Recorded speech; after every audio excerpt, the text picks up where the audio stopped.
Hello and welcome to TWM Talks. I'm Jonathan Pearson and I'm today joined by one half of the besties in the world, Davey Vega. Davey, welcome.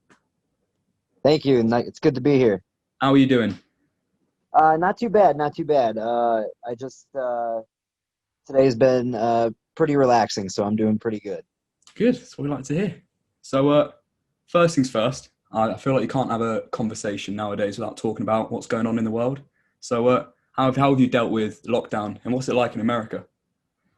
Uh, so quarantine has been uh, it's it's been kind of I could say life changing for me, at least, just because um, I had to kind of, with the lockdown, I put more focus on like my personal life. So anything like stuff that stressed me out that I didn't necessarily take care of because I was on the road doing wrestling or whatever.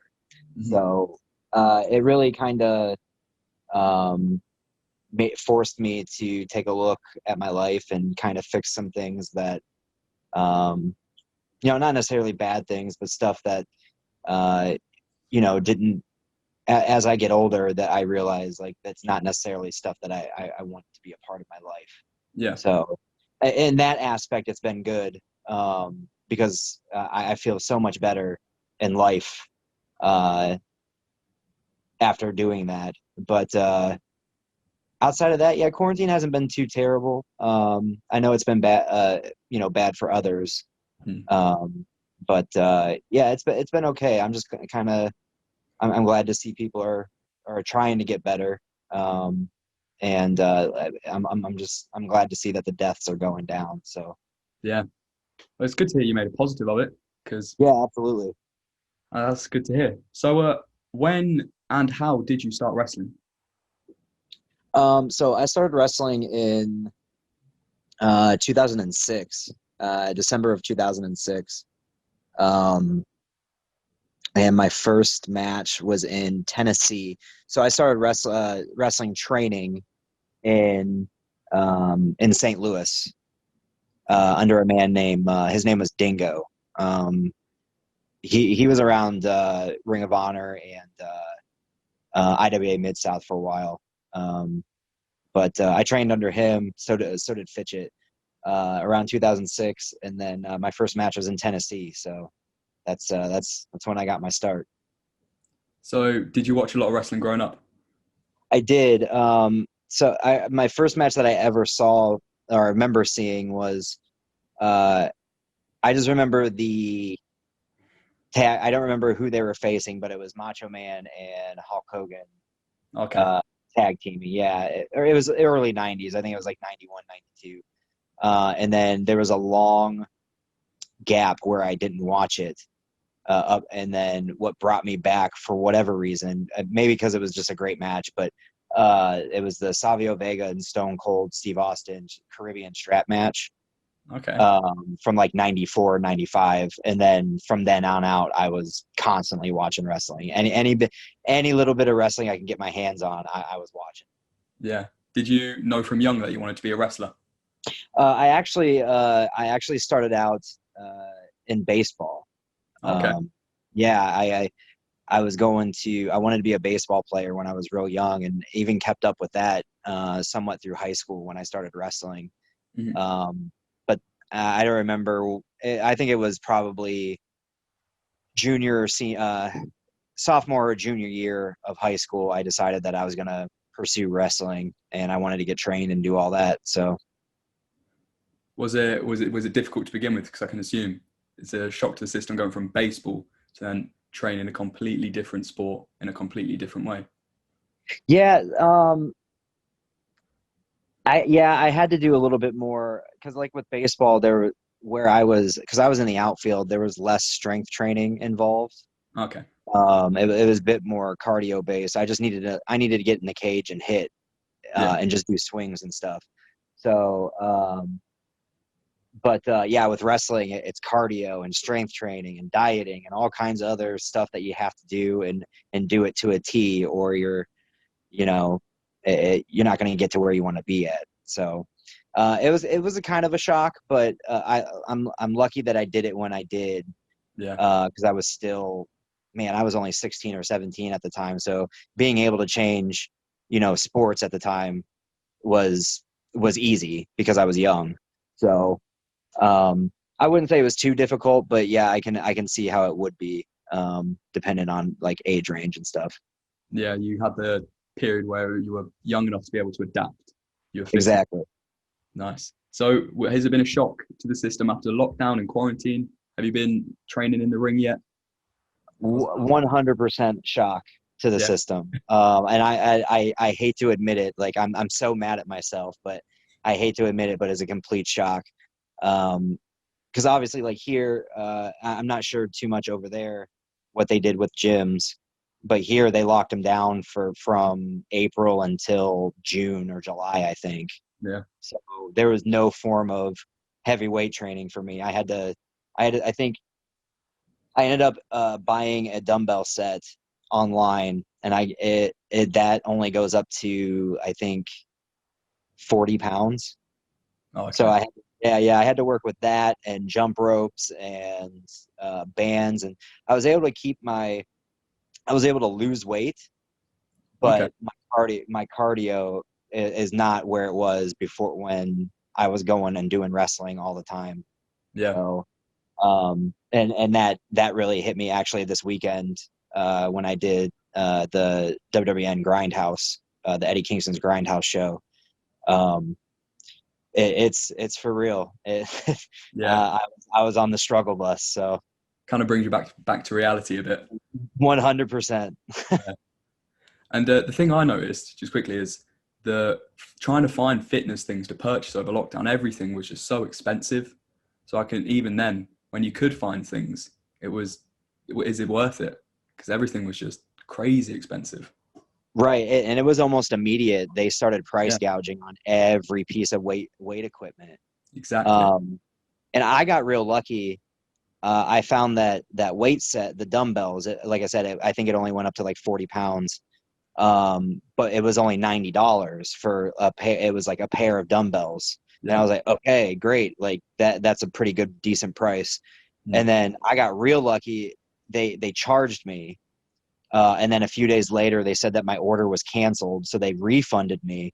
And then 2 weeks later, I ended up getting them in the mail. Oh, so you basically got them for free. Yeah. So I ended up getting them for free, and I have no idea why. That's So incredible. No yeah, and complaint. I'm not, obviously I'm not going to question it at this point, Yeah. but um, so yeah, but yeah, I know exactly what you mean. I actually just bought some kettlebells uh, off of the Facebook Marketplace, Yes. and even those people, the people on Facebook, they're even price gouging, They and do. it's insane to me. It is. Everyone's driving the hard bargains. Right, exactly. So So back onto wrestling. Just yeah, in general, who are your favorite tag team to wrestle? my favorite tag team to wrestle. Yeah. Um, Man, put me on the spot. Um, we had a lot of run-ins with um there was a company called NWL in the Midwest a couple years ago. A lot of their stuff's online, but there was a tag team called the Howlets. Okay. Um, Hoodie and Anaya Howlett. They were out from the West Coast and they had moved to the Midwest for the company. We had, I don't know, anywhere from 5 to 10 matches with them over the last couple years, and they're some of our favorites for sure. Um, we've had some pretty good matches with the Regal Twins when they were around here. Um, Trying to think. It's good company to be in. There's two good tag Yeah, teams. absolutely. And they even brought people in too, like Kyle O'Reilly before he signed and all Yeah. that stuff. So um, if I think of any more, but those two definitely are at the top of my list. Okay. The Workhorsemen, Anthony Henry and JD Drake. Yeah. We had two really awesome matches with them, and they're top talents for sure. Plenty of top talents there. Oh, yeah. And who who haven't you wrestled that you'd like to wrestle? Oh, 100% Motor City Machine Guns, like Yeah. hands down. I think everyone would want to see that. Yeah, it's been our dream match since we started tagging. Uh, and that we're kind of Motor City Machine Gun guys anyway. So Yeah. that's kind of our dream match. And now they're back doing it again. Who knows? It's possible. Exactly. Well, for a while there, when Shelley came back, but Saban was injured, it was kind of Yeah. like, well, how long is he going to be on the shelf? Like, how long is Shelley going to be on the Indies?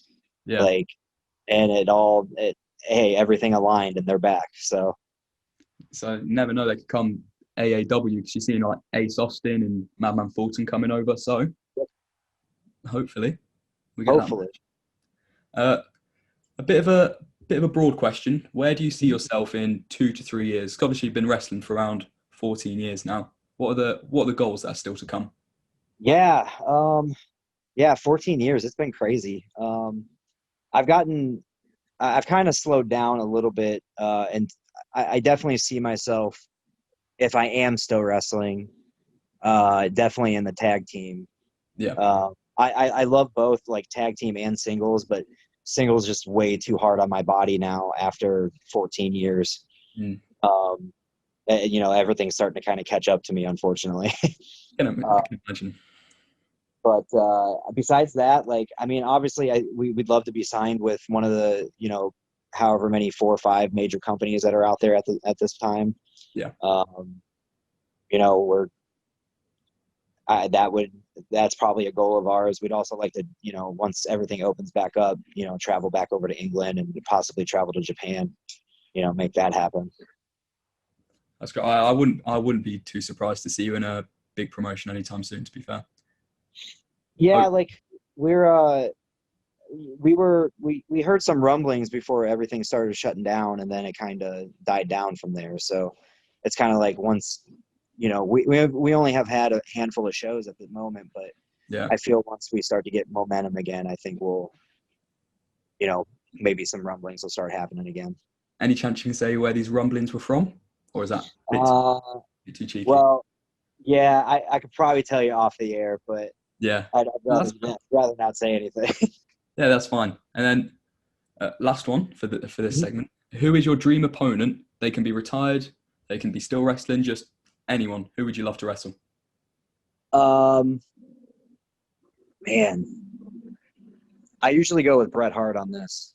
Okay. But dead. If I could bring somebody back, it'd probably be Owen Hart. Yeah. For sure. So good. And super underrated. Yeah, it was. Yeah, I was recently watching the documentary, The Dark Side of the Ring. It makes you just miss him. Makes you miss everything. Yeah, I hadn't got a chance to watch any of those yet, but I keep hearing good things about that one. It's like, man, yeah, it's all the stories and all the memories. It just makes you miss them. Yeah, it really does. So this coming Thursday, you're facing Ace Austin in Madman Fulton in a tag team championship match. Just want to know, how do you prepare for that sort of match and that sort of opponent? Well, I know they've been tagging a little bit on Impact most recently within the last couple months, and we've been in the ring with Ace before, so we kind of know what to expect from him a little bit. He's always got new tricks up his sleeve, but I think we can kind of expect a little bit from him. Fulton's a little bit of an X factor just because we've never been in the ring with him. Yeah. And we don't know a ton about him. So yeah, I definitely say he's an X factor, but we're the best tag team on the Indies right now, and we're a real tall order to beat, I'd say. So we're not looking past them because they're a great tag team, but I definitely see us with our hands raised at the end. That's what we like to hear. That's the confidence we like.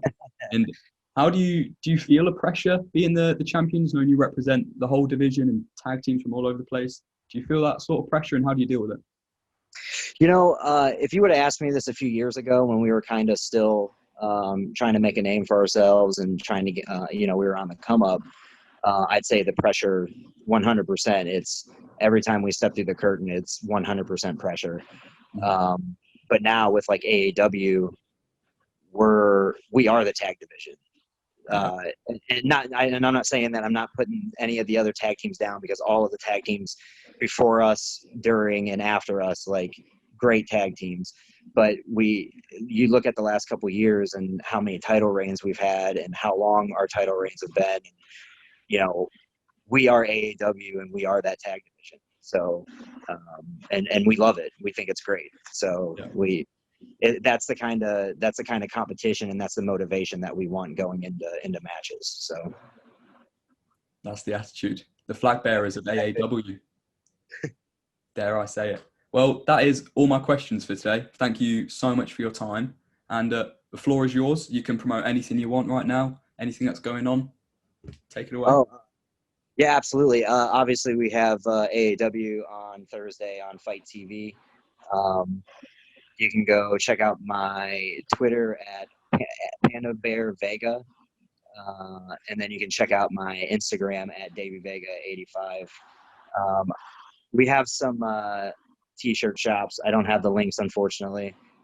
If you just go to Pro Wrestling Tees and just look up Davey Vega, and then we also have like our own like Mouthpiece Studios that I have posted on my Twitter. So I can get you the links if you need them. But yeah, we'll put them in. Awesome. That's perfect. Everyone, make sure to follow him and check everything. And remember, 1st of October, 8 p.m. Eastern, 7 Central on Fight TV to watch AAW Alive, to make sure that the besties in the world retain. Hopefully. Of course. Thank you for your time today, Davey. Hey, thanks for having me. I appreciate it.